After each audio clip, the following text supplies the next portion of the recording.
Hi hello నమస్తే welcome to YK news analysis. ఇక నేను మీ గగన్నేస్. ఇక ఇవాళ వార్తా విశేషాలు మనం చూసినట్లయితే స్టాలిన్ సై అంటూ మనకు కనిపిస్తుంది. ఇక తమిళ రాజకీయాల్లో సంచలనమే సృష్టిస్తున్నారని చెప్పాలి. పద్ధతి ప్రకారం తొలుత విజయ్కి ఆహ్వానం, ఇక బల నిరూపణలో ఆయన విఫలమయ్యేలా పావులు. అనంతరం డిఎంకే అన్నా డిఎంకేకి ఉమ్మడి సర్కార్, డిఎంకేతో చేతులు కలిపేందుకు అన్నా డిఎంకే రెడీయా అంటూ మనకి ఇక్కడ క్వశ్చన్ మార్క్ కనిపిస్తుంది. ఇక రెండు కూటముల్లోనూ చిన్న పార్టీలు కూడా సిద్ధమే. డిఎంకే చీఫ్ స్టాలిన్ ఒప్పించేందుకు ప్రయత్నాలు, కొన్ని కీలక నిర్ణయాలు తీసుకుంటా కట్టుబడాల్సిందే. పార్టీ ఎమ్మెల్యేలతో అధినేత స్టాలిన్ అయితే కీలక వ్యాఖ్యలు చేసినట్టు తెలుస్తోంది. ఇక 118 మంది ఎమ్మెల్యేల మద్దతుతో పళనిస్వామి త్వరలో గవర్నర్ కలుస్తున్నారు. అద్భుతం జరుగుతుంది అంటూ మనకు కనిపిస్తుంది. ఇక మద్దతుపై స్టాలిన్ నిర్ణయిస్తే ఓకే, ఇలా గోవన్ చిన్న పార్టీలు విజయ్ కు మద్దతు ఇవ్వకుండా కట్టుదిట్టాం. ఎక్కడికక్కడ తమిళనాడు పాలిటిక్స్ లో కాస్త ఇంట్రెస్టింగ్ విషయాలు అయితే జరుగుతున్నాయి. ఎందుకంటే ముఖ్యంగా టీవీకే అయితే అతిపెద్ద పార్టీగా అవతరించిన విషయం అందరికీ తెలిసిందే. అంటే మార్కు మెజారిటీ రావాల్సింది, అంటే 118 స్థానాలు వచ్చినట్లయితే కానీ ఆయనకి, అంటే ముఖ్యంగా మనం చూసుకుంటున్నట్లయితే ఇక అంటే సీఎంగా నిలబడడానికి 118 స్థానాలు అయితే కంపల్సరీ కావాలి. ఇక 118 స్థానాల కోసం ఎవరితోటి కూటమి ఏర్పాటు చేసుకోవాలి, ఎవరితోటి పొత్తుపై ముందుకు వెళ్ళాలనేది ఆసక్తికర విషయంగా నెలకొంది. అయితే ఇప్పుడు డిఎంకే అన్నా డిఎంకే పార్టీలు అయితే కలిసి పనిచేస్తాయా, ఇక సీఎం అంటే అవుతాడా విజయ్ అన్న ముఖ్యంగా మనం చూసినట్లయితే అనేక గందరగోళ పరిస్థితులు అయితే జరుగుతున్నాయి. ఇక తమిళనాడు రాజకీయాల్లో అసలు ఆసక్తికర సన్నివేశాలు చోటు చేసుకుంటున్నాయి. ఎప్పటి నుంచో ప్రత్యర్థులైనటువంటి డిఎంకే అన్నా డిఎంకే కలిసి అంటే కూటమి ఏర్పాటు చేయటం అనేది జరుగుతుందా అనే ప్రశ్న కనిపిస్తుంది. ఇక ఎలాంటి పరిణామాలైనా చోటు చేసుకోవచ్చు అన్నట్లుగా కూడా తెలుస్తుంది. అయితే సీఎంగా విజయ్ ప్రమాణ స్వీకారం చేయాల్సిందే నిన్నటికే, కానీ ఏదైతే 118 స్థానాలు రెడీ కాలేదో ఇంకా విజయ్ దాని వల్ల కాస్త అంటే గవర్నర్ నుంచి పర్మిషన్ రావటం చాలా ప్రాబ్లం అయ్యే దిశగా అడుగులు పడుతున్నాయి. రోజులు గడుస్తున్నాయి కానీ లెక్కలు తేలడం లేదు. తమిళనాడు రాజకీయాల్లో అనిశ్చితి కొనసాగుతూనే ఉంది. ఇక కాంగ్రెస్ మినహా ఇతర పార్టీల మద్దతు కూడగట్టలేని అసహాయక స్థితిలో తమిళ వెట్రి కలగం అధిపతి విజయ్, ఇక ఒక్కరంటే ఒక్క ఎమ్మెల్యే కూడా కట్టుదిట్టం కాకుండా పట్టు బిగించిన డిఎంకే అన్నా డిఎంకే ముందుగానే రిసార్ట్ రాజకీయాలు అయితే ప్రారంభించారు. అంటే ఎప్పుడైతే వాళ్ళ ఎమ్మెల్యేలను వేరే పార్టీ తీసుకుంటారని చెప్పేసి ముఖ్యంగా రిసార్ట్లు బుక్ చేసి ఎక్కడికక్కడ ఎమ్మెల్యేలను కట్టుదిట్టిన వ్యవహారం కూడా మనకు కనిపిస్తుంది. ఇక ముఖ్యంగా మనం చూసినట్లయితే మనసులో ఏమున్నా పెద్ద పార్టీల నీడ నుంచి బయటికి రాలేని సిపిఐ సిపిఎం, ఇక వీసీకే వంటి చిన్న పార్టీలు దీంతో త్రిశంకు ముడి వీడటం లేదు. ఇదే నేపథ్యంలో ద్రవిడ సిద్ధాంత మూలాలున్న డిఎంకే అన్నా డిఎంకేలు కలిసి చిన్న పార్టీలతో కలిసి ప్రభుత్వం ఏర్పాటు చేసే అవకాశం ఉందని ఆంధ్రజ్యోతి ప్రచురించిన కథనం పెను సంచలనం సృష్టించింది. ఇక తెర వెనక ఈ దిశగా అడుగులు పడుతూనే ఉన్నాయి. డిఎంకే అన్నా డిఎంకేకు చెందిన కొందరు నేతలు చేస్తున్న వ్యాఖ్యలు దీనికి బలం చేకూరుస్తున్నాయి.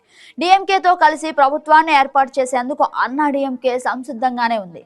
ఇక రెండు కూటముల్లోనూ చిన్న పార్టీలు దీనికి సమ్మతంగానే ఉన్నాయి. అయితే ఇది ఆసక్తికరమైన విషయంగా చూస్తున్నాం. అంటే తమిళనాట పాలిటిక్స్ అయితే టీవీకే ప్రభంజనం ఎప్పుడైతే సృష్టించాడో అప్పుడే చాలా మెలకువలు అయితే రాజకీయాల్లో వచ్చాయి. ముఖ్యంగా మనం చూసినట్లయితే టీవీకి అతిపెద్ద పార్టీగా అవతరించినప్పటికీ సీఎంగా విజయ్ ఎందుకు సక్సెస్ కాలేకపోతున్నాడు అంటే అనేక అంశాలు తెర మీదకి వస్తున్నాయి. ఇక డిఎంకే అన్నా డిఎంకే కలిసి ప్రభుత్వాన్ని ఏర్పాటు చేసే దిశగా అడుగులు పడుతున్నాయి అంటే అది కూడా క్వశ్చన్ మార్క్గా కనిపిస్తుంది. అంటే ఇన్ని విదిష్టమైన అంటే రకరకాల పరిస్థితుల నేపథ్యంలో అసలు ఏం జరుగుతోంది అన్న ఆసక్తి అయితే ప్రతి ఒక్కరిలో నెలకొంది. కాబట్టి కాస్త వేచి చూడాల్సిందే. నిజంగా తమిళనాడు పాలిటిక్స్ మళ్ళీ ఏ దిశకు చేరుతాయో, ఎలాంటి మార్పులు రానున్నాయో అయితే వేచి చూడాలి. ఇక రెండు కలిస్తే 107 మంది రాజీనామా, విజయ్ సంచలన నిర్ణయం అంటూ మనకు కనిపిస్తుంది. ఇక చూడాలి అసలు ఏం జరుగుతుందో, ఎలాంటి పరిస్థితులు వచ్చే అవకాశం కనిపిస్తుందో ఇక మనం వేచి చూడాలి. అలాగే వేరే వార్త చూసినట్లయితే అన్ని గమనిస్తున్నా, ప్రతి గంట ప్రతిరోజు లెక్క పెడుతున్నా అంటూ సీఎం చంద్రబాబు అయితే వ్యాఖ్యానించడం జరిగింది. ఇక మనం చూసినట్లయితే ప్రతి గంట ప్రతిరోజు లెక్క పెడుతున్నా అంటూ సీఎం స్పష్టం చేశారు. కలెక్టర్ సదస్సులో మాట్లాడుతున్న సీఎం చంద్రబాబు చిత్రం సిఎస్ సాయి ప్రసాద్, అలాగే డీజీపీ గుప్తా, మంత్రులు అచ్చెన్న లోకేష్ అనగాని ముఖ్యంగా ఫరూక్, ఇక కొల్లు నారాయణ, సత్య మనకు కనిపిస్తున్నారు. వారంలో 2 గంటలు మీకోసం పార్టీ కోసం అని ఆయన చెప్పడం జరిగింది. అలాగే ముఖ్యంగా మనం చూసినట్లయితే ఈ భేటీలు మీకు ఒక పరీక్ష, రేటింగ్స్ ఉంటాయి, బాగా పనిచేస్తే మీరు టాప్ లో ఉంటారు, ప్రతికూల ఆలోచనలు చేస్తే నష్టపోతారు. ఇంకా అదే విధంగా ఇది మంత్రులకు కూడా వర్తిస్తుంది. ప్రజా సంతృప్తే మీ పనితీరుకు కులబద్ధమేం కాదు. అలాగే మనం భావనతో ముందుకు అందరూ ప్రజల వద్దకు వెళ్లాల్సిందే. ఇక ముఖ్యంగా అర్జీల నుంచి 100% పరిష్కరించాల్సింది. అంటే ఏవైతే సమస్యలు ప్రజల నుంచి అర్జీల రూపంలో వస్తున్నాయో అవైతే 100% పరిష్కార మార్గాలను వెతుక్కొని మరి పరిష్కరించాల్సింది అంటూ సీఎం చంద్రబాబు కూడా స్పష్టం చేసింది జరిగింది. అలాగే భూ సమస్యల పరిష్కారానికి మార్చి డెడ్ లైన్. ఇక ప్రతి వారం కొత్త కంపెనీ, ప్రతిరోజు శంకుస్థాపనతో పండుగ వాతావరణం. పెట్టుబడుల సాధనలో జిల్లాలో పోటీ పడాలి. కలెక్టర్ సమావేశంలో సీఎం దిశానిర్దేశం. ముఖ్యంగా మనం చూసినట్లయితే రకరకాల విషయాలు చోటు చేసుకుంటున్నాయి, రకరకాల రాజకీయ పరిణామాలు చోటు చేసుకుంటున్నాయి. ఇక సీఎం చంద్రబాబు అయితే ముఖ్యంగా మనం చూసినట్లయితే ఎవరైనా పార్టీ కోసం కష్టపడాల్సిందే. ఎవరైనా అంటే ముఖ్యంగా ప్రజలు ఇబ్బంది పడకూడని వాతావరణం సృష్టించాల్సింది. అంటే ఎక్కడికక్కడ ప్రజా సమస్యలు పరిష్కారం మార్గం వెతకాలి. ఎక్కడ చూసినా కానీ అభివృద్ధి ధ్యేయంగా పనిచేయాలంటూ సీఎం చంద్రబాబు మాటల్లో తెలిసింది. ఇక ఏ ఎమ్మెల్యే ఏం చేస్తున్నారు, ఏ కలెక్టర్ ఎట్లా ఉన్నారు, ఏ జిల్లా ఎట్లా ఉంది, ఏ మంత్రి ఏం చేస్తున్నారు, ఇక ఏ శాఖలో ఏం జరుగుతుందనే రిపోర్టులు తెప్పించుకొని ప్రతి వారం 2 గంటలు చదువుతున్నా అంటూ చంద్రబాబు చెప్పారు. ముఖ్యంగా పాలనలో సరిభాగంగా ఎక్కడ ఈవెన్ ఏ ఎమ్మెల్యే కూడా తప్పు చేయకుండా వాళ్ళకి కూడా ఒక రిపోర్ట్ అనేది తెప్పించుకొని ఆ రిపోర్ట్ ప్రకారం అనాలిసిస్ చేస్తున్నారు సీఎం చంద్రబాబు. ఇక కలెక్టర్ సమావేశం అనేది మీకు 3 నెలలకోసారి నిర్వహించే పరీక్ష లాంటిది. మీకు ఖచ్చితంగా రేటింగ్స్ వస్తాయి. బాగా పనిచేసిన వారు మరింత ముందుకెళ్లి టాప్ లో నిలుస్తారు. నేను పని చేయకపోతే ఏమవుతుందంటూ ప్రతికూల ఆలోచనలు చేసేవారు నష్టపోతారు. అలాగే ముఖ్యంగా మనం చూసినట్లయితే ఇది మంత్రులకు కూడా వర్తిస్తుంది. ప్రజల కోసం పనిచేసేవారు భయపడాల్సిన అవసరమే లేదంటూ సీఎం చంద్రబాబు చెప్పడం నిన్న మనం చూసాం. అలాగే ఇక నెక్స్ట్ వార్తా విశేషం చూసినట్లయితే ఏపీలో ఫేక్ ప్రచారం పీక్స్. వ్యక్తిగత దూషణలు, వదంతుల వ్యాప్తిలో అగ్రస్థానం. దేశంలో 40% తప్పుడు ప్రచారాలు మన రాష్ట్రంలోనే. నిజంగా వేరే విషయాల్లో మన రాష్ట్రం ముందుంది అంటే చెప్పుకోవడానికి చాలా గొప్పగా ఉంటుంది. కానీ ఇక్కడ చూసినట్లయితే పరిస్థితులు తారుమారు. ఏకంగా ఫేక్ ప్రచారాలలో దేశంలో 40% తప్పుడు ప్రచారాల్లో ఏపీ ముందంజలో ఉందని చెప్పేసి మనకి ఇక్కడ కనిపిస్తుంది. ఇక ఎన్సీఆర్బీ నివేదిక 2024లో కేంద్రం వెల్లడి. రాష్ట్రంలో కూటమి అధికారంలోకి వచ్చాక మహిళలు, చిన్నారులపై తగ్గిన నేరాలు. ఒకప్పుడు చూసుకుంటే ఎక్కడ చూసినా గంటకొక నేరం, అంటే ఇటు రేప్ కావచ్చు, లేదంటే పిల్లల్ని కిడ్నాప్ కావచ్చు, రకరకాల విషయాలు తెర మీదకి వచ్చాయి. కానీ ఇప్పుడు చూసుకున్నట్లయితే ఎప్పుడైతే కూటమి ప్రభుత్వం ఏర్పాటైందో కాస్త మహిళల మీద నేరాలు, పిల్లల మీద ఆకృత్యాలు అయితే తగ్గినట్లు మనకు తెలుస్తుంది. ఇక ఎస్సీ ఎస్టీలపై దాడులు తగ్గుముఖం, సైబర్ నేరాలు, బాల నేరస్తుల సంఖ్య పెరుగుదల. అయితే ఈ విషయం చూస్తున్నట్లయితే కాస్త బాధపడాల్సిన విషయమే. అయితే సైబర్ నేరాలు, బాల నేరస్తులు సంఖ్య పెరుగుదల. ముఖ్యంగా చిన్నపిల్లలని, ముఖ్యంగా ఇలాంటి మర్డర్స్ కానీ లేదంటే ఏవైనా అసాంఘిక కార్యక్రమాలు కానీ చిన్నపిల్లలను ఉపయోగించి నేరాలకు పాల్పడుతున్న ముఠాలు అయితే కాస్త ఎక్కువైపోయి ఇక బాల నేరస్తులు పెరుగుతున్న దిశగా కూడా అడుగులు పడుతున్నాయి. అయితే ఇదైతే కాస్త చెక్ పెట్టాల్సిన విషయమే. ఇక ప్రభుత్వం ఎలాంటి చర్యలు తీసుకొని ఇలాంటి విషయాల్ని కట్టుదిట్టం చేస్తుందో, ఎలాంటి నిర్ణయాలు తీసుకొని ఇలాంటి బాల నేరస్తులు పెరగకుండా ఇవాళ బాలలే రేపటి పౌరులు అనే దిశగా ఎప్పుడు అడుగులు పడతాయో చూడాలి. ఇక దానికి సంబంధించి ప్రభుత్వం ఎలాంటి ఏర్పాట్లు చేస్తుందో అయితే త్వరలో మనకు తెలుస్తుంది. ఇక ముఖ్యంగా మనం ఇక్కడ చూసినట్లయితే మరొక వార్త, నాణ్యత రివర్స్ అంటూ మనకి కనిపించింది. కల్తీ నెయ్యి సరఫరాకు అవకాశం కల్పించారు. అసాధారణంగా ధరలు తగ్గించారు. అలాగే స్వచ్ఛమైన నెయ్యి సరఫరా అసాధ్యమని తెలిసే అధికారులు అప్రమత్తం కాలేదు. ఇక నాణ్యత కంటే ధరకే ప్రాధాన్యత ఇచ్చారు. బిడ్లో వైష్ణవి కోట్ చేసిన ధర కిలోకు 515 రూపాయలు. అలాగే ముఖ్యంగా మనం చూసినట్లయితే ఇక తర్వాత 471 రూపాయలకు టెండర్ ఖరారు చేశారు. అలాగే అనేక సార్లు టెండర్ నిబంధనలు ఉల్లంఘన. ఇక నివేదికలో స్పష్టం చేసిన ఏకసభ్య కమిషన్. గత వైసీపీ ప్రభుత్వంలో తిరుమలకు కల్తీ నెయ్యి సరఫరా వ్యవహారంలో నాటి పాలకులు తప్పిదాలను ఇప్పటికే సిట్ తన నివేదికలో స్పష్టం చేయగా రివర్స్ టెండరింగ్ ద్వారా ముఖ్యంగా మనం చూసినట్లయితే కల్తీ నెయ్యి సరఫరాకు అవకాశం కల్పించినట్లయిందని తాజాగా మాజీ సీఎస్ దినేష్ కుమార్ నేతృత్వంలోని ఏకసభ్య కమిషన్ సైతం అభిప్రాయపడింది. ముఖ్యంగా మనం చూసినట్లయితే ప్రభుత్వానికి సమర్పించిన నివేదికలో కల్తీ నెయ్యి సరఫరాకు దోహదపడిన పలు అంశాలు దినేష్ కుమార్ ప్రస్తావించారు. ముఖ్యంగా మనం ఇక్కడ చూసినట్లయితే అంటే కల్తీ నెయ్యి అంశం అనేక సార్లు తెర మీదకి వచ్చినా అసలు లోపం ఎక్కడ జరిగింది? వైసీపీ ప్రభుత్వ హయాంలోనా, లేదంటే కాంట్రాక్ట్ తీసుకున్న విషయంలోనా, లేదంటే క్వాలిటీ అనాలిసిస్, క్వాలిటీ చెక్ చేయకుండా ఏది పడితే అది టెండర్లకు ఆమోదించిన తప్పిదం వలన అనేది చూసుకున్నట్లయితే రకరకాల కారణాలు తెర మీదకి వస్తున్నాయి. కానీ ఎక్కడ ఏం జరిగినా కానీ ముఖ్యంగా శ్రీ వెంకటేశ్వర స్వామి వారికి భక్తులు అనేక మంది ఉన్నారు. నలుమూలలా ఎక్కడ చూసినా రాష్ట్ర వ్యాప్తంగా, జిల్లా వ్యాప్తంగా, అలాగే ఇంటర్నేషనల్ గా కూడా అనేక మంది భక్తులు నిత్యం దర్శనం చేసుకునే ప్రాంతం ఏదైనా ఉందంటే అది తిరుమల దేవస్థానం. అలాంటి దేవస్థానంలో పరమ పవిత్రమైన లడ్డూకి ఇలాంటి అంటే ఈరోజు ఏదైతే పరిస్థితి జరుగుతుందో, కల్తీ నెయ్యి అంశం తెర మీదకి వచ్చిందో, భక్తులు చాలా బాధపడి అంటే మనోవేదనకి గురయ్యే అవకాశం కూడా కనిపిస్తుంది.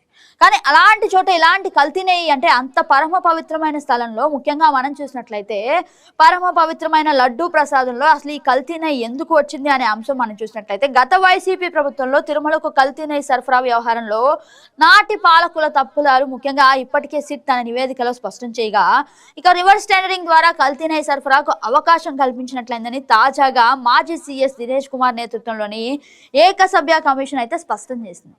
ముఖ్యంగా అంటే గత వైసీపీ ప్రభుత్వ హయాంలో ఏవైతే టెండర్లు పిలిచినప్పుడు అలాగే ముఖ్యంగా తక్కువ ధరలకు టెండర్లు పిలవడం ద్వారా ముఖ్యంగా ఇలాంటి అక్రమాలు జరిగాయి, అలాగే ఇలాంటి కల్తీ నెయ్యి అంశాలు అయితే జరిగాయని చెప్పేసి మనకు తెలుస్తుంది.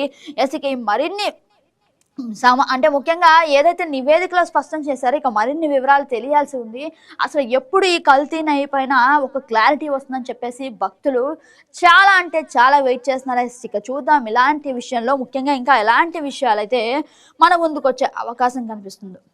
ఇక ముఖ్యంగా మనం నెక్స్ట్ విషయాన్ని చూసినట్లయితే కాలాన్ని జయించిన సోమనాథ్ ఆలయం విధ్వంసం నుంచి సృజన దిశగా మహాజ్వల ప్రస్థానం అందరూ దర్శించాలి, అఖండ నాగరికత సాక్షాత్కరిస్తుందంటే ఆంధ్రజ్యోతికి మోదీ వ్యాసం చెప్పినట్లు మనకు తెలుస్తుంది. అంటే కాలాన్ని జయించిన సోమనాథ్ ఆలయం అంటే ముఖ్యంగా అనేక మంది భక్తులు నిత్యం దర్శనం చేసుకునే ప్రదేశం. అలాంటి పరమ పవిత్రమైన సోమనాథ్ ఆలయం విధ్వంసం నుంచి సృజన దిశగా మహోజ్వల ప్రస్థానంగా అందరూ దర్శించాలి అంటూ ఆయన చెప్పడం జరిగింది. ఇక అనేక ఆలయాలు అయితే ఉన్నాయి, అందులో సోమనాథ ఆలయం చాలా ప్రసిద్ధిగాంచిన ఆలయం. ఇక ఆలయం అంటే సృజనాత్మకంగా ఎంతో అభివృద్ధి చెందుతుందని కూడా ఆయన చెప్పడం జరుగుతుంది.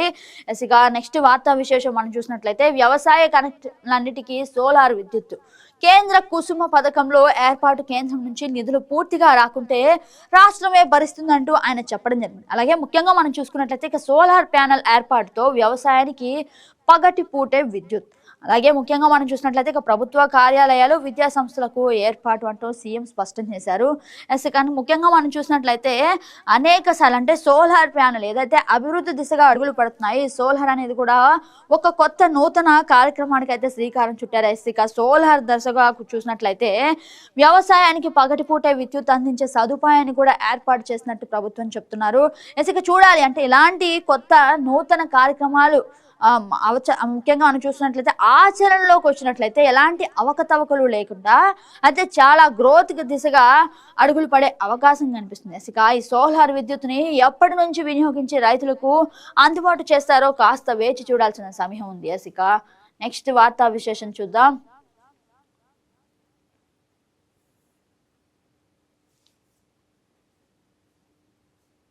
మనకి ఇక్కడ కనిపిస్తుంది వర్మ తొలగింపు. పిఠాపురం టీడీపీ ఇన్ఛార్జిగా వర్మ ముఖ్యంగా అంటే వర్మను తొలగించడానికి అనేక అంశాలు ఉన్నాయని చెప్పేసి మనకి వినిపిస్తున్నాయి. కానీ అసలు వర్మను ఎందుకు తొలగించారు? ముఖ్యంగా మనం చూసినట్లయితే పిఠాపురం టీడీపీ ఇన్ఛార్జిగా తనకంటూ ఒక ఫాలోయింగ్ ని క్రియేట్ చేసుకున్న ఆయనను ఎందుకు సడన్ గా ఇలాంటి నిర్ణయం తీసుకొని వర్మ తొలగింపు అంటూ మనకి మాటలు వినిపిస్తున్నాయి. ఇక 3 మెన్ కమిటీ నియోజకవర్గ బాధ్యతలు త్వరలో నియామకం అంటూ మనకి ఇక్కడ కనిపిస్తుంది. ఇక పార్టీ లోకేష్ నన్ను సంప్రదించి నిర్ణయం తీసుకున్నారు, ఎప్పుడూ పార్టీకి వ్యతిరేకంగా పనిచేయలేదు, భావోద్వేగానికి గురైన మాజీ ఎమ్మెల్యే.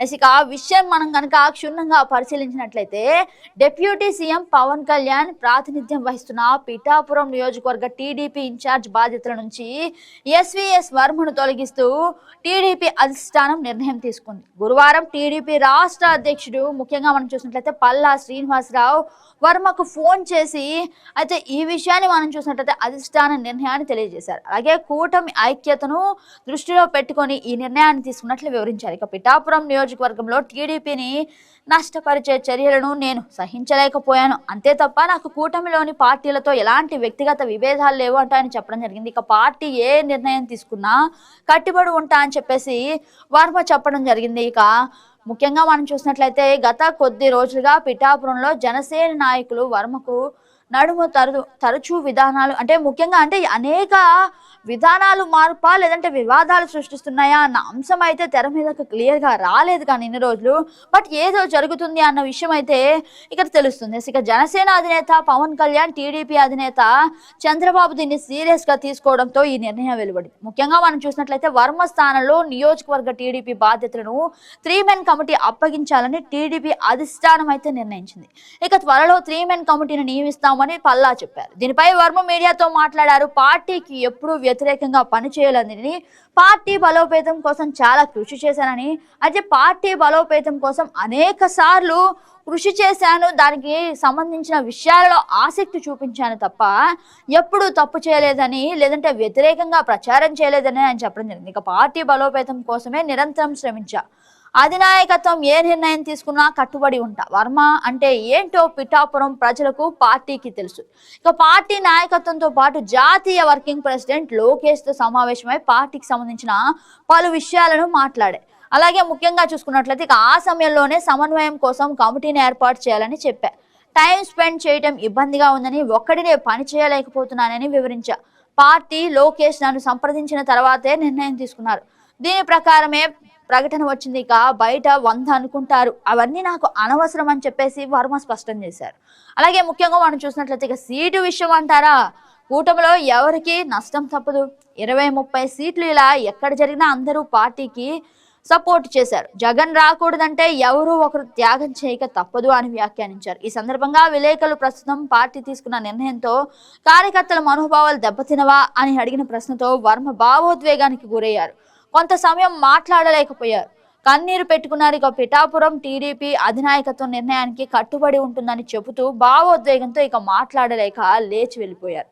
అయితే ఇలాంటి పరిస్థితి వర్మని ఎందుకు ఇంత బాధ కలిగించే విషయాలు ఎందుకు చోటు చేసుకున్నాయి, నిజంగా జనసేనకి టీడీపీ మధ్య అసలు ఏం జరుగుతుంది అన్న విషయాలపై అయితే ప్రజలకు చాలా ఆసక్తి కలిగిస్తుంది.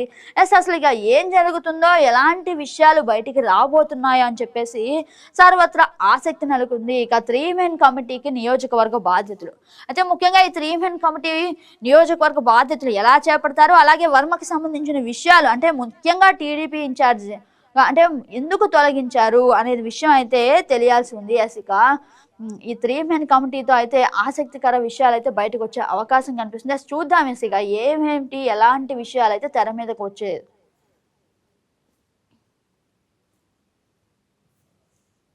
ఇక నెక్స్ట్ వార్తా విశేషాన్ని చూసినట్లయితే అమరావతి కేంద్రంగా మల్టీ మోడల్ ఇన్ఫ్రా ప్లాన్ అంటూ మనకు కనిపిస్తున్నారు. ఇక ఫోటోలో మనతో కనిపిస్తున్నారు కలెక్టర్ లక్ష్మీశ. ముఖ్యంగా మనం చూసినట్లయితే ఉమ్మడి జిల్లాల్లో 5 మల్టీ మోడల్ లాజిస్టిక్ పార్కులు ఉన్నాయి. ఇక కలెక్టర్ కాన్ఫరెన్స్ లో ప్రకటించిన ప్రభుత్వం. ముఖ్యంగా మనం చూసినట్లయితే ఎన్టీఆర్ జిల్లా కంచికచర్ల, పెనుగంచిప్రోలు 2 ఏర్పాటు, కృష్ణా జిల్లా మచిలీపట్నం ఓడరేవు దగ్గర 1 మరియు పామరు, పెనమలూరులో మరో 2 పార్కులు అంటూ మనకి ఇక్కడ కనిపిస్తుంది. ఇక రాజధాని అమరావతి కేంద్రంగా సిఆర్డీఏ పరిధిలో ఎన్టీఆర్ కృష్ణా జిల్లా మల్టీ మోడల్ లాజిస్టిక్ పార్కులను ఏర్పాటు చేయడానికి ప్రభుత్వం ప్రతిపాదనలు సృష్టిస్తుంది. అయితే కలెక్టర్ కాన్ఫరెన్స్ సందర్భంగా ఈ ప్రతిపాదనలను బహిర్గతం చేసింది. ఉమ్మడి జిల్లాలో 5 లాజిస్టిక్ పార్కులకు ప్రభుత్వం ప్రతిపాదించింది. అయితే ఎన్టీఆర్ జిల్లాలో 2, ఇక కృష్ణా జిల్లాలో 3 లాజిస్టిక్ పార్కులకు ప్రభుత్వం గ్రీన్ సిగ్నల్ ఇచ్చింది. కృష్ణా జిల్లా బందర్ పోర్టు దృష్టిలో పెట్టుకుని ప్రత్యేకంగా పోర్టు పరిధిలో 1 లాజిస్టిక్ పార్కును ప్రతిపాదించింది. ఇక పామర్రు, పెనమలూరు నియోజకవర్గ పరిధిలో మరో 2 లాజిస్టిక్ పార్కులను, ఎన్టీఆర్ జిల్లాలో కంచికచర్ల, పెనుగంచిప్రోలు మండలాల్లో పరిధిలో ముఖ్యంగా మరో 2 లాజిస్టిక్ పార్కులను ఏర్పాటు చేస్తుంది. అలాగే గుంటూరు, ఒంగోలు పరిధిలో కూడా మరో 2 లాజిస్టిక్ పార్కులను ప్రతిపాదించడం జరిగింది. ముఖ్యంగా ప్రభుత్వం సరికొత్తగా ప్రతిపాదించిన మల్టీ మోడల్ లాజిస్టిక్ పార్కులు ఏర్పాటు ద్వారా ముఖ్యంగా చూసినట్లయితే సరుకు రవాణా రంగానికి ఎంతో ఊతం కలిగించినట్లు అవుతుంది. ఇక రాజధాని అమరావతి ప్రాంత పరిధి చుట్టూ సేవా రంగం విస్తృతమయ్యే అవకాశం ఉంది. తద్వారా ఉమ్మడి కృష్ణా జిల్లా మరింత జీడీపీ సాధించేందుకు దోహదపడుతుంది. ఇక మల్టీ మోడల్ లాజిస్టిక్ పార్కులను ఏర్పాటు చేయడం ద్వారా వస్తువులను నిల్వ చేయడానికి ఉపయోగపడతాయి. ప్యాకింగ్ తో పాటు ఇక్కడ నుంచి రవాణా చేయడానికి అవకాశం కలుగుతుంది. ఒక రకంగా లాజిస్టిక్ సేవలన్నిటినీ ఒకే చోట కేంద్రీకరించడానికి దోహదపడుతుంది. అలాగే ముఖ్యంగా మనం చూసుకున్నట్లయితే ఇక సమయం, డబ్బు ఆదా అవుతుంది. ఈ పార్కుల వల్ల స్థానిక అభివృద్ధి జరుగుతుంది. ఇక పార్కుల చుట్టూ పరిశ్రమలు, గిడ్డంగులు, వాణిజ్య కేంద్రాలు పెరుగుతాయి. లాజిస్టిక్ పార్కులు వచ్చిన ప్రాంతాలన్నీ కూడా ఆర్థికంగా ఎదగడానికి దోహదపడే అవకాశం అయితే స్పష్టంగా కనిపిస్తుందంటూ మనకు తెలుస్తుంది.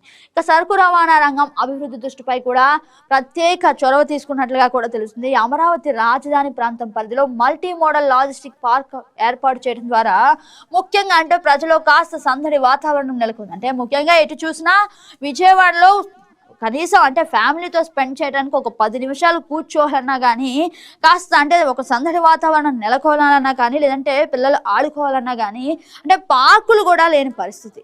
కాకపోతే ఇప్పుడైతే ముఖ్యంగా లాజిస్టిక్ పార్కులు ఏర్పాటు చేసి ముఖ్యంగా అలాగే పరిశ్రమలు, గిడ్డంకులు, వాణిజ్య కేంద్రాలు కూడా సాగుతాయి. అంటే ముఖ్యంగా డెవలప్మెంట్ దిశగా గ్రోత్లు అడిగే ప్రశ్న ఏదైతే ఉందో, ఇక డెవలప్మెంట్ కి కేర్ ఆఫ్ అడ్రస్ గా ఏపీ నిలుస్తుందని చెప్పేసి లక్ష్మీ షా స్పష్టం చేయడం జరిగింది. చూద్దాం ఇక ఎలాంటి అంశాలు అయితే జరుగుతాయి. ముఖ్యంగా ఈ పార్కుల వల్ల స్థానిక అభివృద్ధి జరుగుతుంది. ఇక పార్కుల చుట్టూ పరిశ్రమలు, గిడ్డంగులు, వాణిజ్య కేంద్రాలు పెరుగుతాయి. అయితే లాజిస్టిక్ పార్కులు వచ్చిన ప్రాంతాలు కూడా ఆర్థికంగా ఎదగడానికి దోహదపడతాయి. అయితే ఈ లాజిస్టిక్ పార్కులు అనేది అసలు ఏంటా అని చెప్పేసి ముఖ్యంగా ప్రజల్లో తీవ్ర ఉత్కంఠ నెలకొంది. ఇక ఈ లాజిస్టిక్ పార్కులు ప్రారంభమైనట్లయితే చాలా మందికి ఇదొక సంతోషకరమైన వార్తగా నిలుస్తుంది. ఇక అమరావతి ముఖ్యంగా అభివృద్ధికి కేర్ ఆఫ్ అడ్రస్ గా నిలవనుంది. ఇక ముఖ్యంగా వాతావరణ విషయం మనం చూసినట్లయితే కాస్త కూల్ అంటూ మనకు కనిపిస్తుంది. చల్లబడిన ఉమ్మడి కృష్ణా జిల్లా 40 డిగ్రీల లోపే ఉష్ణోగ్రతలు, అక్కడక్కడ చిరుజల్లుడు. సూర్యుడు కాస్త వెనక్కి తగ్గాడు ఈసారి. ఇక 2 ప్రాంతాల్లో మినహా 40 డిగ్రీల లోపే ఉష్ణోగ్రతలు నమోదయ్యాయి. ముఖ్యంగా మనం చూసినట్లయితే ఎన్టీఆర్ జిల్లాలో అత్యధికంగా ఇక జగ్గైపేటలో 40.3, నందిగామలో 40.2 డిగ్రీలు నమోదాయి. కృష్ణా జిల్లాలో గన్నవరం, మచిలీపట్నం నార్త్ లో 38.1 డిగ్రీల ఉష్ణోగ్రత నమోదైంది. అంటే మొన్నటికి మొన్న వరకు చూసుకున్నట్లయితే ముఖ్యంగా మనం అక్కడక్కడ వర్షాలు, మరి కొన్ని చోట్ల విపరీతమైన ఉష్ణోగ్రతలు పెరుగుదల మనం చూసాం. అయితే నిన్న కాస్త పరిస్థితి చల్లబడింది. ఇక సూర్యుడు కాస్త వెనక్కి తగ్గాడు అన్నట్లుగా కూడా మనకి ఇక్కడ కనిపిస్తుంది. ఇక వాతావరణం కాస్త చల్లబడటంలో ప్రజలు కాస్త ఉపశమనం లభించిందనే చెప్పాలి మనం. ఇక వాతావరణ ఉష్ణోగ్రతలు అయితే కాస్త కూల్ అంటూ మనకి కనిపిస్తుంది. ఇక నెక్స్ట్ వార్తా విశేషాలు మనం చూసినట్లయితే అందరి అవసరాలు అమ్మ ఖాతాలోనే, దుర్గగుడి నిధుల నుంచే దేవాదాయ శాఖ కార్యాలయ ఖర్చులు అంటూ మనకి ఇక్కడ కనిపిస్తుంది. ఇక దేవాదాయ కమిషనరేట్ కు ముఖ్యంగా 10 ఏసీల కొనుగోలు, యూనిట్ నిబంధనలకు తుంగలో తొక్కి ఇష్టానుసారం. ఇక గోశాల నిర్వహణ వ్యవహారాలు కూడా దుర్గగుడివే. ముఖ్యంగా మనం చూసినట్లయితే దుర్గ మల్లేశ్వర స్వామివారి దేవస్థానం ఖజానాలో నిధులను ఇతర అవసరాలకు వినియోగిస్తున్నారు. అంటే స్వామివారి ఏకంగా ఆ దేవుడివి ముఖ్యంగా మనం చూసినట్లయితే ఇక వాటిని కూడా నిధులను, అమ్మవారి నిధులను కూడా వేరే పనులకు ఉపయోగిస్తున్నారంటే నిజంగా ఎలాంటి పరిస్థితులు క్రియేట్ అవుతున్నాయో మనం ఇంకా ఆలోచించాలి. ముఖ్యంగా మనం చూసినట్లయితే ఆలయ అభివృద్ధికి వెచ్చించాల్సిన డబ్బును దేవస్థానానికి సంబంధం లేని విభాగాలకు ఖర్చు చేస్తున్నారు. దేవాదాయ శాఖ నిబంధనల ప్రకారం ఏ ఆలయ నిధులను ఏ ఆలయానికి ఖర్చు చేయాలి, అటువంటిది దుర్గమ్మ నిధులను అధికారులు దేవాదాయ శాఖ ప్రధాన కార్యాలయంలో సదుపాయాలు కల్పించడానికి వినియోగించడంపై విమర్శలు వస్తున్నాయి. ఇక గోశాల భారం కూడా గొల్లపూడిలోని దేవాదాయ శాఖ కమిషనర్ కార్యాలయంలో గోశాలను ఏర్పాటు చేశారు. అక్కడ 6-7 వరకు ఆవులు ఉన్నాయి. ఈ గోశాల నిర్వహణ భారం దుర్గా మల్లేశ్వర స్వామి దేవస్థానంపై పడింది. ఇక ఆవులకు దానా, గడ్డి ఖర్చుతో పాటు వాటి బాగోగులను చూసే సిబ్బంది వేతనాలు దుర్గగుడి ఖజానా నుంచి చెల్లిస్తున్నారని దేవాదాయ శాఖ ఉద్యోగ వర్గాలు చెబుతున్నారు. అయితే ముఖ్యంగా ప్రతిదీ అమ్మవారి ఖాతాలో నుంచే, అంటే అమ్మవారి నిధులలో నుంచే సమర్పిస్తున్నారా అన్నట్లుగా మనకి ఇక్కడ కనిపిస్తుంది. ఇక మనం చూసినట్లయితే ముఖ్యంగా ఇక గొల్లపూడిలోని దేవాదాయ శాఖ ప్రధాన కార్యాలయంలో ఉన్న కొన్ని విభాగాల్లో ఏసీలు పనిచేయట్లేదు. ఈ ఏసీలకు కాలం చెల్లింది. దీంతో ఈ విభాగంలో ముఖ్యంగా మనం చూసినట్లయితే ఇక సిబ్బంది ఫ్యాన్ల కింద పని చేయలేమని భావించారు. ఖచ్చితంగా ఏసీలు ఉండాల్సిందేనని ప్రతిపాదించారు. ఇక వాస్తవానికి వాటిని దేవాదాయ శాఖ నిధుల నుంచి ఖర్చు చేసి ఏర్పాటు చేసుకోవాలి. దేవాదాయ శాఖ అధికారులు వెంటనే దుర్గా మల్లేశ్వర స్వామి దేవస్థానం గుర్తొచ్చింది. కమిషనర్ కార్యాలయంలోని వివిధ విభాగాలకు అవసరమైన ఏసీలను సమకూర్చాలని దుర్గగుడి అధికారులకు ఆదేశాలు ఉన్నాయి. ఆగమేఘాలపై దుర్గగుడి అధికారులు 10 ఏసీలను దేవాదాయ కమిషనర్ కార్యాలయానికి పంపారు. ఇక ముఖ్యంగా చూసినట్లంటే అంటే ఇలాంటి పరిస్థితులు ఎక్కడికక్కడ అమ్మవారి నిధులను దోచేస్తున్నారా అన్న పరిస్థితులు అయితే మనకు కనిపిస్తున్నాయి. అలాగే ముఖ్యంగా మనం చూసినట్లయితే అంటే ఏకంగా ఏసీలు కూడా ఇక కమిషనర్ కార్యాలయంలో వివిధ విభాగాలకు కూడా ఈ ఏసీలు అమ్మవారి నిధుల నుంచే ఇవ్వాలా అని ప్రశ్న వ్యక్తమవుతుంది. ఒక పక్క దుర్గా మల్లేశ్వర స్వామివారి దేవాలయానికి నిత్యం భక్తుల తాకిడి ఉంటుంది. విజయవాడకి ఇంత పేరు వచ్చిందంటే అది అమ్మవారి దైవల్లే. అలాంటి అమ్మవారి దేవాలయంలో ఇలాంటి పరిణామాలు చోటు చేసుకుంటున్నాయి. అంటే కొండపైన మనకి ఇన్ని విషయాలు తెలుస్తున్నాయంటే నిజంగా ఎలాంటి పరిస్థితులు నెలకొంటున్నాయి. అలాగే కొన్నిసార్లు మనం చూసినట్లయితే కొత్త కొత్త విషయాలు బయటకు వస్తున్నాయి. ఇక ఇప్పుడైతే తెర మీదకు వచ్చిన అంశం ముఖ్యంగా అంటే ముఖ్యంగా కమిషనర్ కార్యాలయంలో వివిధ విభాగాలకు సంబంధించి అవసరమైన ఏసీలను కూడా దుర్గగుడి సమర్పించాలి అంటే ఇది ఎంతవరకు కరెక్ట్ అనే ప్రశ్న వ్యక్తమవుతుంది. ఇక నెక్స్ట్ వార్తా విశేషం మనం చూసినట్లయితే లెక్క లేదా అంటూ మనకు కనిపిస్తుంది. ఇష్టానుసారంగా సత్రాలు మఠాలు ట్రస్టుల నిర్వహణ వైసీపీ తెచ్చిన జీవోతో పర్యవేక్షణ కోల్పోయిన దేవాదాయ శాఖ. అలాగే నిర్వాహకుల పర్యవేక్షణలో చాలా వరకు అన్యాక్రాంతం. 6 ఏళ్లుగా జీవో పేరు చెప్పిన లెక్కల ఎగవేత. ఇక జిల్లాలోని ముఖ్యంగా మనం చూసినట్లయితే సత్రాలు మఠాలు ట్రస్టుల నిర్వహణ ఇష్టానుసారంగా జరుగుతుంది. ముఖ్యంగా మనం చూసినట్లయితే ఇక కిందటి వైసీపీ ప్రభుత్వంలో తెచ్చుకున్న జీవోను అడ్డం పెట్టుకుని 6 ఏళ్లుగా దేవాదాయ శాఖ లెక్కలు సమర్పించడం లేదు. అలాగే ముఖ్యంగా మనం చూసినట్లయితే ఫలితంగా వీటిలో అక్రమాలు అన్యక్రాంతాలు పెచ్చుమీరుతున్నాయి.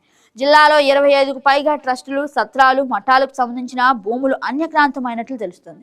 ముఖ్యంగా ఇలాంటి విషయాలు మనం చూసినట్లయితే కాస్త అనిపిస్తుంది, ఇష్టానుసారంగా సత్రాలు మఠాలు వస్తున్నాయంటే అసలు దేవాదాయ శాఖ ఏం చేస్తుంది అన్న ప్రశ్న అయితే ప్రజల్లో వినిపిస్తుంది. అంటే ముఖ్యంగా మనం చూసినట్లయితే దేవాదాయ శాఖ పర్యవేక్షణ నుంచి సత్రాలు మఠాలు వీటిపై అంటే ఎంతవరకు ముఖ్యంగా మనం పరిశీలించినట్లయితే కాస్త దేవాదాయ శాఖకు బాధ్యత ఉంటుంది. కానీ వాటి పర్యవేక్షణలో లేకపోవడం వల్ల అక్రమాలు భారీగా జరుగుతున్నాయి. ఇక ముఖ్యంగా ఇలాంటివి రోజు రోజుకి సత్రాలు మఠాలు ట్రస్టులు అయితే వాటికి అవి పుట్టుకొస్తున్నాయి. ఇక దేవాదాయ శాఖ కాస్త వాటి కనుసన్నల్లో గనక ఉన్నట్లయితే ఇక ఎన్ని మఠాలు ఎన్ని సత్రాలు పుట్టుకొస్తాయనేది చెప్పలేం.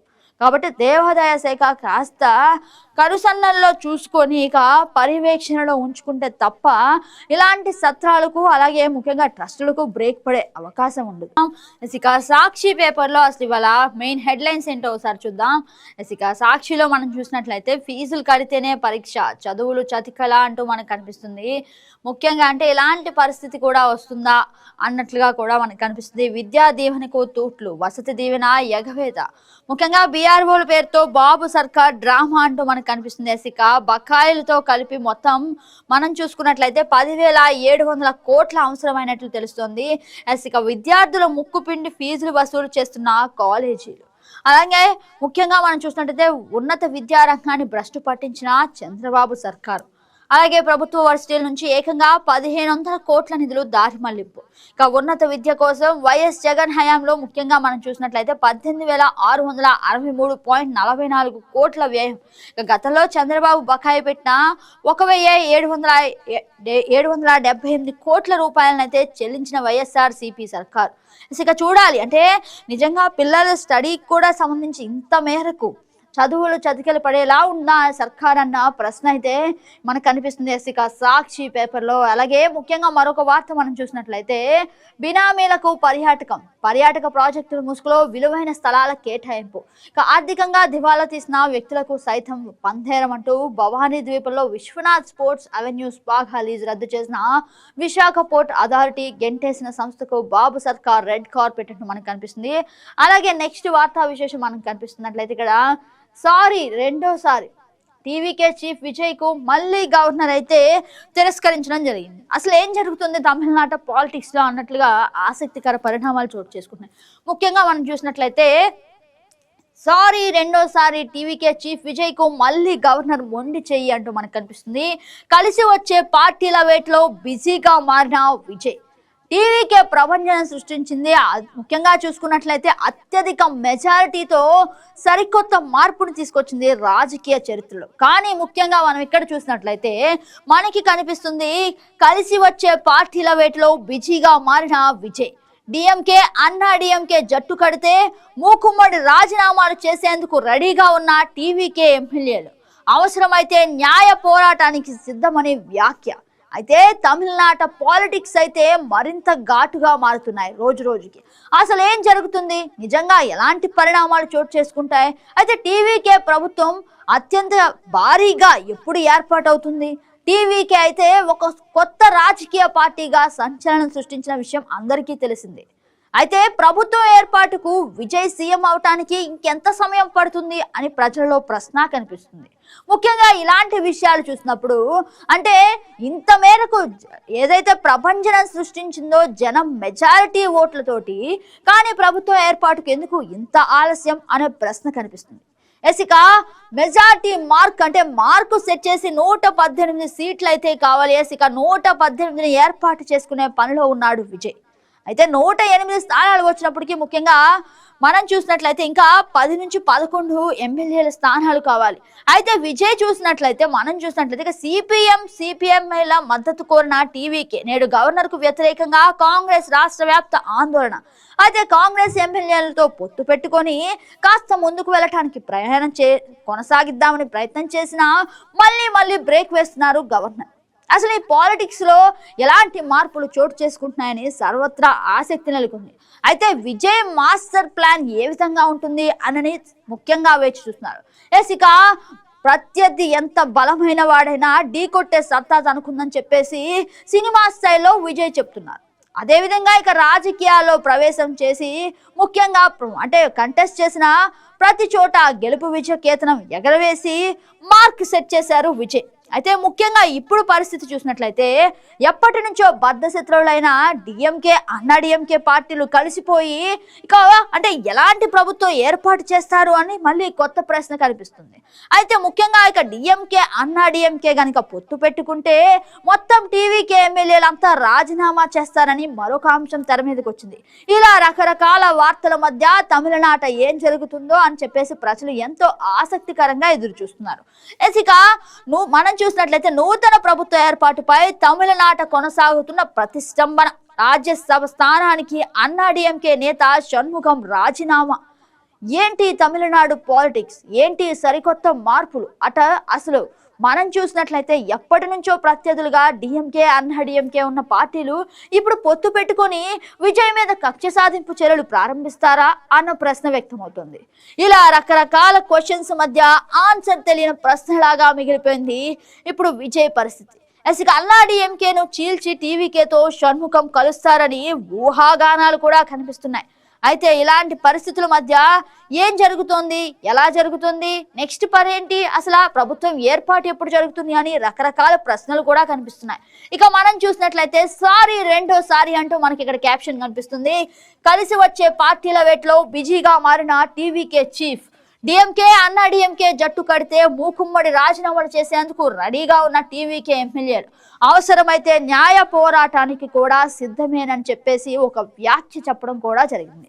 అంటే ఇలాంటి పరిణామాలు రాజకీయాల్లో చోటు చేసుకుంటాయా అనే విధంగా ఇక సినిమా తరహాలో సినిమా స్టార్ అయితే సీఎం అవటానికి దగ్గరగా వచ్చి మళ్ళీ అంటే క్లైమాక్స్ పడే దిశగా అడుగులు పడుతున్నాయి. అయితే సినిమా స్టార్ చివరికి హీరోనే నెగ్గుతాడు కదా మరి అన్న తరహాలో ఉన్నాయి ఇప్పటి పాలిటిక్స్. ఇక మనం చూసినట్లయితే తొలుత సినిమా బ్లాక్ బస్టర్ హిట్ కొట్టినట్లు తమ మొదటి ఎన్నికల్లోనే అత్యధిక స్థానాలు గెలిచి దాదాపు ముఖ్యంగా టీవీకే గంటలు గడుస్తున్నా ఇక ప్రభుత్వ ఏర్పాటు గండాన్ని దాటలేక అవస్థలు పడుతోంది. మ్యాజిక్ ఫిగర్ సాధించాకే తన వద్దకు రావాలని ఓవైపు గవర్నర్ మాట్లాడడం జరుగుతుంది. అంటే ఇలాంటి ఆసక్తికర రాజకీయాలు మునుపెన్నడూ లేని విధంగా చోటు చేసుకుంటున్నాయి ఇక తమిళనాట. అలాగే మనం చూసినట్లయితే మరోవైపు పదవీ యోగం దక్కకుండా చేసేందుకు ద్రవిడ దిగ్గజ పార్టీలు డిఎంకే అన్నాడీఎంకే కలిసి పనిచేస్తాయన్న వార్తలను ముఖ్యంగా టీవీకే చీఫ్ విజయ్ సతమతమైపోతున్నారు. ఎక్కడికక్కడ ఎమ్మెల్యేలను జాగ్రత్తగా చూసుకుంటున్నారు పార్టీ అధినేతలు. సో ఇక్కడ అసలు ఏం జరుగుతోంది అని మనం చూసినట్లయితే ఇక మూకుమ్మడి రాజీనామాలు చేసేందుకు వెనకాడబోమని టీవీకే ఎమ్మెల్యేలు ముఖ్యంగా చెప్పడం జరుగుతుంది. ఇక 24 గంటల వ్యవధిలో 2 సార్లు ప్రత్యక్షంగా కలిసి అభ్యర్థించినా గవర్నర్ మనసు మార్చుకోకపోవడంతో సర్వోన్నత న్యాయస్థానంలో న్యాయ పోరాటానికి సిద్ధపడేందుకు టీవీకే రెడీగా ఉందన్న వార్త చక్కర్లు కొడుతుంది. ఆలోపు ముఖ్యంగా మనం చూసినట్లయితే పార్టీల మద్దతు కూడా గట్టేందుకు టీవీకే సతదా ప్రయత్నిస్తుంది. ఎంత ప్రయత్నించినప్పటికీ గవర్నర్ మాట వినట్లేదు. ఇక టీవీకే అభ్యర్థనతో మద్దతు ఇచ్చే ఆలోచన ఉన్న బీజేపీ ఒత్తిడి కారణంగా అంతటి సాహసం చేసే దమ్ము లేక అన్నాడీఎంకే ముఖ్యంగా వార్తలు వినిపిస్తున్నాయి. ఇక అన్నాడీఎంకే రిసార్ట్ రాజకీయాల శ్రీకారం చుట్టింది. అటు అన్నాడీఎంకే కలిసి రాక ఇటు 5 కాంగ్రెస్ ఎమ్మెల్యేలు మద్దతు సరిపోక విజయ్ పరిస్థితి అయితే అదో రకంగా మారింది. మాస్టర్ ప్లాన్ వేసే మాస్టర్కే ఇలాంటి పరిస్థితి రావటం అయితే అభిమానులు అస్సలు తట్టుకోలేకపోతున్నారు. ఇక విజయ్ ఇతర పార్టీల అగ్రనేతలతో సమాలోచనలు జరుపుతున్నట్లు తెలుస్తోంది. దీంతో తమిళనాడు ఏ పార్టీ కూటమి ప్రభుత్వం ఏర్పాటు చేస్తుంది, అసలు ఎలా జరుగుతాయి అని చెప్పేసి సర్వత్రా ఆసక్తి నెలకొంది. మరోసారి లోక్ భవన్ కు అంటూ మనకు కనిపిస్తుంది. ఇక గవర్నర్ ఆర్లేకర్ నుంచి వచ్చిన ఆదేశాల మేరకు విజయ్ గురువారం లోక్సభ భవన్ కు మళ్లీ వెళ్లారు.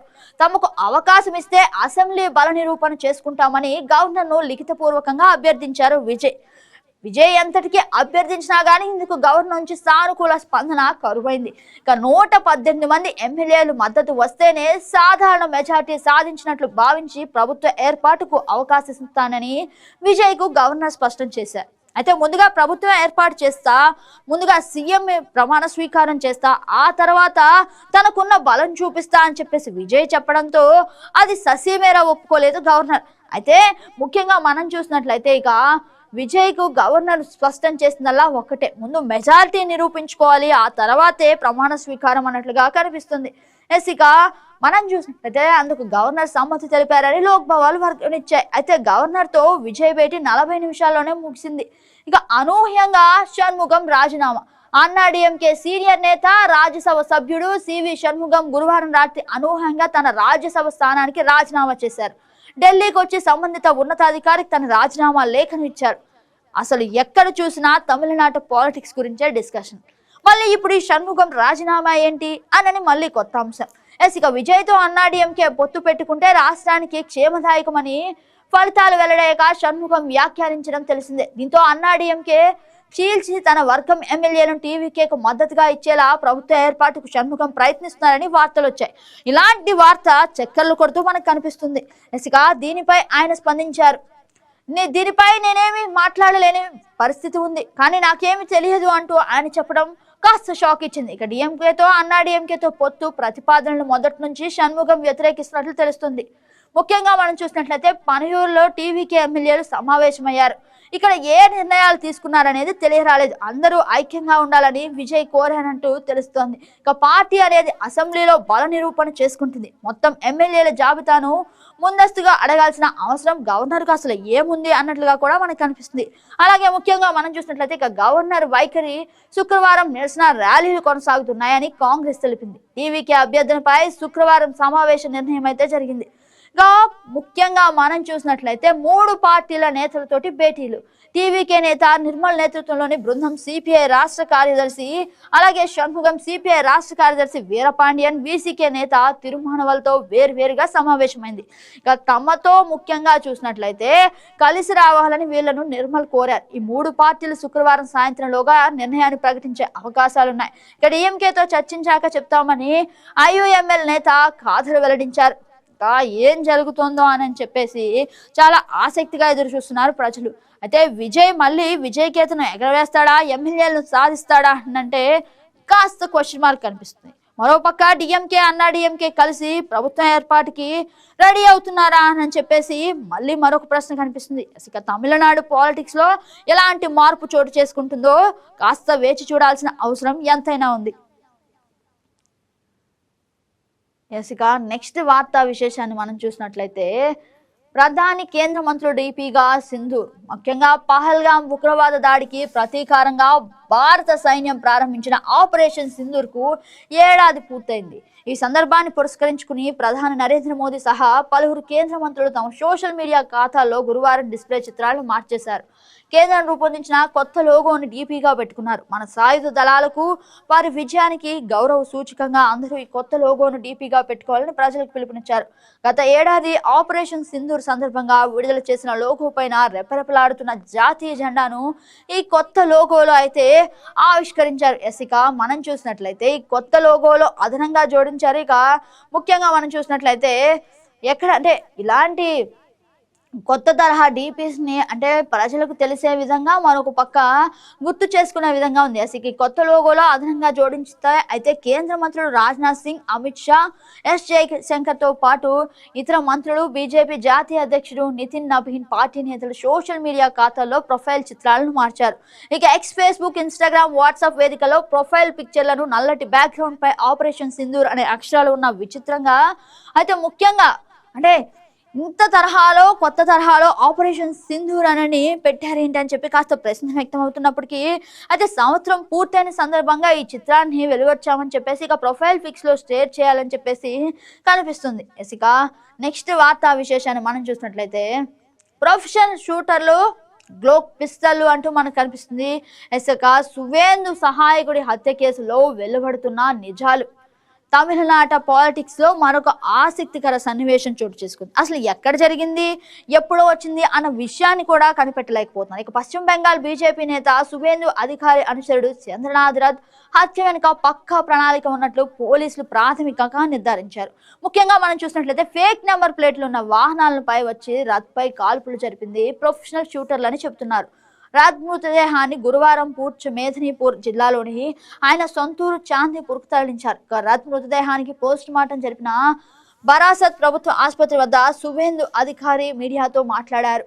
టీఎంసీ అధినేత్రి మమతా బెనర్జీని భవానీపూర్లోని తాను ఓడించడం ఓర్వలేకనే తనతో సన్నిహితంగా మెలిగే వ్యక్తిగత సహాయకుడు రథ్ను పొట్టన పెట్టుకున్నారని సువేందు ఆరోపించారు. అయితే భవానీపూర్లో తాను గెలుచుకుంటే రథ్ను చంపేవారు కాదన్నారు. అంటే గెలవకుంటే ఎలాంటి పరిస్థితి వచ్చేది కాదన్నారు. ఇక అతన్ని ఖచ్చితంగా చంపేందుకు దుండగులు 5 సార్లు కాల్చారన్నారు. ఇక సువేందు అధికారి విజయం కోసం పనిచేసినందునే తన కుమారుణ్ణి మమతా బెనర్జీ మనుషులు చంపారని రథ్ తల్లి ఆరోపించారు. ఇక నెక్స్ట్ విషయం అంటే ఫేక్ నెంబర్ తో వాహనాలు అంటూ మనకి ఇక్కడ మరో క్యాప్షన్ కనిపిస్తుంది. హత్య జరిగిన బీదర్ నగర్ లో పోలీస్ కమిషనరేట్ పరిధిలోని సీసీటీవీ ఫుటేజ్ ను పోలీసులు క్షుణ్ణంగా పరిశీలిస్తున్నారు. అలాగే బుధవారం రాత్రి రథ్ ప్రయాణిస్తున్న వాహనాన్ని అడ్డుకొని అత్యంత సమీపం నుంచి కాల్పులకు తెగబడి బైక్లపై తప్పించుకున్న దుండగులు ఆచూకీ కోసం గాలిస్తున్నారు. ముఖ్యంగా అంటే దుండగులు వదిలి వెళ్లిన వాహనం కూడా మనకి ఇక్కడ కనిపిస్తుంది. అలాగే బుల్లెట్లతో పగిలిన రథ్ కార్ అద్దాలు కూడా మనకి కనిపిస్తున్నాయి. ఇక దుండగులు ఆచూకీ కోసం గాలిస్తున్నారు. రథ్ వాహనాన్ని అడ్డుకునేందుకు వాడిన చిన్న కారును పోలీసులను స్వాధీనం చేసుకున్నారు. ఆ కారు నెంబర్ ఫేక్ అని, ఇంజన్ నెంబర్, చాసిస్ నెంబర్ అన్ని చెరిపేసినట్లు గుర్తించారు. ఇక రథ్ వాహనంపై ముఖ్యంగా మనం చూసినట్లయితే ఆ కారు పక్క వీధిలోనే ఉందని తెలియదు. ఘటన జరిగాక కార్ డ్రైవర్ కూడా మిగతా దుండగులతో కలిసిపోయాడని కూడా మనకు తెలుస్తోంది. ఇక అంతా కలిసి 2 వాహనాల్లో వేర్వేరు దిశల్లో పరారయ్యారని తేలింది. వీటిని బట్టి చూస్తే ముందస్తు ప్రణాళిక ప్రకారం చేసిన హత్యగా తేలుతుందని సీనియర్ పోలీస్ అధికారి ఒకరు చెప్పారు. అయితే దుండగులు వాడిన ఒక బైక్ ను ఘటనా స్థలం నుంచి 4 కిలోమీటర్ల దూరంలో తీస్టాల్ వద్ద పోలీసులు దీన్ని స్వాధీనం చేసుకున్నారు. ఈ నెంబర్ పై ముఖ్యంగా ఫేక్ కాగా ఇంజన్ నెంబర్, చాసిస్ నెంబర్లు చెరిపేసి ఉన్నాయి. ఇక దుండగులు వాడిన మరో బైక్ జాడ తెలియాల్సి ఉంది. ఇక అనుమానాస్పదంగా మరో కారు రథ్ పై కాల్పులకు ఉపయోగించిన అత్యాధునిక గ్లోక్ పిస్టల్ కావచ్చని ఘటనా ప్రాంతంలో లభ్యమైన ఖాళీ తూటాలను బట్టి తెలుస్తుందని పోలీసులు అంటున్నారు. ఇక ప్రొఫెషనల్ షూటర్లే తప్ప మామూలు నేరగాళ్లు ఇలాంటి తుపాకులు వాడే అవకాశం లేదని పోలీస్ వర్గాలు చెబుతున్నాయి. ఇక ముఖ్యంగా మనం చూసినట్లయితే పోలీసుల అంచనా ప్రకారం అదేవిధంగా దాడికి కొద్దిసేపటి ముందు ముఖ్యంగా మధ్యం గ్రామం వైపు నుంచి వచ్చిన ఓ అనుమానాస్పద కారు పైన పోలీసులు దృష్టి పెట్టారు. ఇక దుండగులు వాడిన చిన్న కారు సిలిగురికి చెందిన టీ ఎస్టేట్ ఉద్యోగి పేరుతో ఉండటంతో పోలీసులు అతని అదుపులోకి ప్రశ్నించారు. అయితే ఆ కారును విక్రయించేందుకు ఆన్లైన్ లో ఆ కారు ఫోటోలను అప్లోడ్ చేసినట్లు అతను వెల్లడించాడు. ఇక దీనిపై మరింత సమాచారం లోతుగా దర్యాప్తు చేసి పోలీసులు చేపట్టాల్సిన అవసరం ఉంది. అలాగే ముఖ్యంగా మనం చూసినట్లయితే ఇక వారి ఫోన్లలో తీసిన వీడియోలు కూడా పోలీసులు పరిశీలిస్తున్నారు. కాగా కాల్పుల్లో తీవ్రంగా గాయపడిన రథ్ వాహన డ్రైవర్ బుద్ధదేవ్ బేరా పరిస్థితి విషమంగా ఉందని చెబుతున్నారు. ఇక తదుపరి అంటే ఎలాంటి ఆసక్తికర విషయాలు జరుగుతాయో ఆసక్తికర విషయాలు తెలియాల్సి వస్తుందో విచారణలో తెలుస్తుంది. ఇక పోలీసులు అయితే దృష్టి సారిస్తారని చెప్పేసి మనకు తెలుస్తుంది. ఇక ఈ విషయాల్లో ముఖ్యంగా అసలు ఇంత మేరకు అంటే ఏకంగా కాల్పులు జరిపి అది ఎలక్షన్ తర్వాత సువేందు ఎప్పుడైతే ఎన్నికల్లో విజయం సాధించారో వెంటనే ఇలాంటి ఘటన చోటు చేసుకోవడం పట్ల సర్వత్రా రాజకీయ కోణంగా అంటే రకరకాల విషయాలు తెర మీదకి వస్తున్నాయి. ఇక పోలీసుల విచారణలో ఎలాంటి ఆసక్తికర విషయాలు బయటకు వస్తాయో చూడాలి. మరి ఇక నెక్స్ట్ వార్తా విశేషాలు చూద్దాం. అక్రమాల కోట అంటూ మనకు కనిపిస్తుంది. కొండపల్లి కేంద్రంగా కోటా బియ్యం అక్రమ రవాణా, నెలకు 1 కోటికి పైగా సాగుతున్న వ్యాపారం. రేషన్ అక్రమ వ్యాపారంలో డీలర్లదే ప్రధాన పాత్ర. ఇంత జరుగుతున్నా చోద్యం చూస్తున్న అధికారులు ఎక్కడికక్కడ అధికారాన్ని వినియోగిస్తున్నారా, ముఖ్యంగా అక్రమాల అంతు చూస్తున్నారా అంటే ఇది ఒక ప్రశ్న. దానికి సమాధానం ఎవ్వరికీ తెలియదు. ఎందుకంటే ఎప్పటి నుంచో ముఖ్యంగా మనం చూసినట్లయితే రేషన్ బియ్యం అనేక చోట్ల అయితే ఇలాంటి అక్రమార్కుల చోటుకు వెళుతున్నాయి. అయితే ముఖ్యంగా మనం చూసినట్లయితే కొండపల్లిలో 4 రోజుల క్రితం అధికారులు దాడి చేసి స్వాధీనం చేసుకున్న ప్రభుత్వ రేషన్ బియ్యం నిల్వలు. ముఖ్యంగా మనం చూసినట్లయితే రేషన్ అక్రమ వ్యాపారంలో డీలర్లదే ప్రధాన పాత్ర. ఇంత జరుగుతున్నా చోద్యం చూస్తున్న అధికారులు. అయితే అధికారులు కాస్త ఆసక్తి చూపించి అసలు ఏం జరుగుతుంది అన్న ప్రశ్న చూసినట్లయితే పేదలకు ఉచితంగా అందించే కోటా రేషన్ బియ్యాన్ని కొందరు అక్రమాలు ముఖ్యంగా మనం చూసినట్లయితే ఆపై బహిరంగ మార్కెట్లో యథేచ్ఛగా విక్రయించి సొమ్ము చేసుకుంటున్నారు. పేదల కోసం ప్రభుత్వం కాస్త చొరవ తీసుకొని రేషన్ బియ్యాన్ని ఏర్పాటు చేస్తే ఏకంగా దాన్ని కూడా అక్రమార్కులు ముఖ్యంగా దాన్ని కూడా సొమ్ము చేసుకోవడం చూస్తున్నాం. కొండపల్లిలో జరిపిన దాడుల్లో విస్తుపోయే విషయాలు వెలుగు వచ్చాయి. రేషన్ మాఫియా ముఠా కొండపల్లి కేంద్రంగా సాగిస్తున్న దందాను చూసి అధికారులు సైతం విస్మయం చెందారు. దశాబ్ద కాలంగా రేషన్ డాన్ గా కొనసాగుతున్న ఉయ్యాల శ్రీను నిల్వ చేసిన సుమారు 40 బస్తాలు రేషన్ బియ్యాన్ని అయితే మనకి ఇక్కడ కనిపిస్తుంది. ఎసిక దాడి చేసి స్వాధీనం చేసుకొని ముఖ్యంగా 3 రోజుల క్రితం డేరింగ్ల గోపి నిల్వ చేసిన 550 క్వింటాల రేషన్ బియ్యంపై అధికారులు దాడి చేశారు. గతంలో షాదీఖానాలో నిల్వ చేసిన టన్నున్నర బియ్యాన్ని పట్టుకున్నారు. ఈ లెక్కన కొండపల్లి కేంద్రంగా అక్రమ రవాణా జరుగుతున్నట్లు స్పష్టంగా తెలుస్తుంది. ప్రతి నెల కోటి రూపాయలకు పైగా వ్యాపారం. కోటి రూపాయలు అంటే ఏం చిన్న మొత్తం కాదు. అంత తరహాలో వ్యాపారం జరుగుతున్నప్పుడు అసలు అధికారులు ఏం చేస్తున్నారు, అంత నిర్లక్ష్య వైఖరి ఏంటి అని ప్రశ్న కనిపిస్తుంది. అసలు ముఖ్యంగా మనం చూసినట్లయితే ఈ 2 ప్రాంతాల నుంచి అక్రమంగా రేషన్ బియ్యం వేల క్వింటాల్లో తరలిపోతుంది. ఇంత మేరకు తరలిస్తున్నా అధికారులు చోద్యం చూస్తున్నారా? నిరుపేదలకు చెందాల్సిన రేషన్ బియ్యం కూడా వాళ్ళకి చెందకుండా ఇలాంటి అక్రమార్కులకు అడ్డాగా నిలుస్తున్నాయా అన్నట్లుగా ప్రశ్న వ్యక్తం అవుతుంది. ఇక ముఖ్యంగా మనం చూసినట్లయితే ప్రతి నెల కోటికి పైగా వ్యాపారం. కొండపల్లి మున్సిపాలిటీ ఇబ్రహీంపట్నం మండల పరిధి గ్రామాల్లో కోటా బియ్యంతో ప్రతి నెల కోటికి పైగా వ్యాపారం జరుగుతుందని సమాచారం. ఈ 2 ప్రాంతాల నుంచి అక్రమంగా రేషన్ బియ్యం వేల క్వింటాలు తరలిపోతుందని అంచనాలు ఉన్నాయి. ఈ వ్యవహారంలో కొందరు అధికార పార్టీ నాయకులే సూత్రధారులుగా వ్యవహరిస్తున్నారనే ఆరోపణలు ఉన్నాయి. అక్రమ వ్యాపారం యథేచ్ఛగా జరుగుతున్నప్పటికీ సంబంధిత వాహనాలు, వ్యక్తులపై పౌర సరఫరాల శాఖ అధికారులు నిఘా ఏర్పాటు చేయకపోవడంపై విమర్శలు వెల్లువెత్తుతున్నాయి. మొక్కుబడిగా రేషన్ దుకాణాలు తనిఖీ చేస్తున్నప్పటికీ బియ్యం నిల్వలపై తేడాలు ఉన్న కేసులు నమోదు చేయడంలో అధికారులు మీనమేషాలు లెక్కిస్తున్నారు. రేషన్ డాన్ల పని ప్రభుత్వం ఎప్పుడు చెబుతుంది? ముఖ్యంగా ఇలాంటి పరిస్థితుల్లో రేషన్ బియ్యం నిల్వ చేయటం లేదంటే రేషన్ బియ్యం ప్రభుత్వ అధికారుల దృష్టికి తెలియకుండా వాటిని పేదలకు చెందాల్సిన రేషన్ బియ్యాన్ని ఇలా అక్రమంగా ఎవరైతే అమ్ముతున్నారో వాళ్ళ మీద కఠిన చర్యలు తీసే దిశగా ప్రభుత్వం అయితే కొన్ని ప్రత్యేక బృందాలు ఏర్పాటు చేసింది. అది టాస్క్ ఫోర్స్ కావచ్చు, లేదంటే ముఖ్యంగా పోలీస్ వ్యవస్థ కావచ్చు. ఎక్కడైనా కానీ ఇలాంటి అక్రమ గోడౌన్లు కనుక కనిపిస్తే వెంటనే వాళ్ళకి సమాచారం అందించాల్సిందిగా పోలీసులు చెప్పడం జరిగింది. ఇలాంటి విషయంలో కాస్త ప్రతి ఒక్కరూ చొరవ తీసుకొని కనుక ఇన్ఫర్మేషన్ ఇచ్చినట్లయితే పోలీసులు తమ పని తాము చేస్తామని చెప్పడం ముఖ్యంగా మనం ఇక్కడ పరిశీలించవచ్చు. ఇలాంటి విషయాల్లో కాస్త అప్రమత్తంగా ఉండి ప్రజలకు చెందాల్సిన ముఖ్యంగా పేదవాళ్ళకి చెందాల్సిన రేషన్ బియ్యాన్ని కాస్త కట్టుదిట్టమైన చర్యలు చేస్తూ ముఖ్యంగా ఇలాంటి అక్రమార్కుల బాట పట్టకుండా చూసుకోవాల్సిన జాగ్రత్త ఎంత మేరకు ఉందని చెప్పేసి ప్రభుత్వ అధికారులు చెప్తున్నారు. నెక్స్ట్ వార్తా విశేషం మనం చూసినట్లయితే స్వర్ణ భారత్ ట్రస్ట్ లో శిక్షణ తరగతులు. ఉంగుటూరు మండలం ఆత్కూరులో స్వర్ణ భారత ట్రస్ట్ లో కేంద్ర గ్రామీణ సంస్థ, యూనియన్ బ్యాంక్ సంయుక్త సౌజన్యంతో గ్రామీణ స్వయం ఉపాధి శిక్షణ కేంద్రం ఆధ్వర్యంలో ముఖ్యంగా నిరుద్యోగ యువతకి స్వయం ఉపాధి కల్పించేందుకు పలు శిక్షణ కార్యక్రమాలు చేపడుతున్నారు. ముఖ్యంగా ఎవరైతే నిరుద్యోగులు ఉన్నారో వాళ్ళకి శిక్షణ అందించి ఉద్యోగం కల్పించడం ప్రముఖ ప్రాధాన్యంగా ఇస్తున్నారు.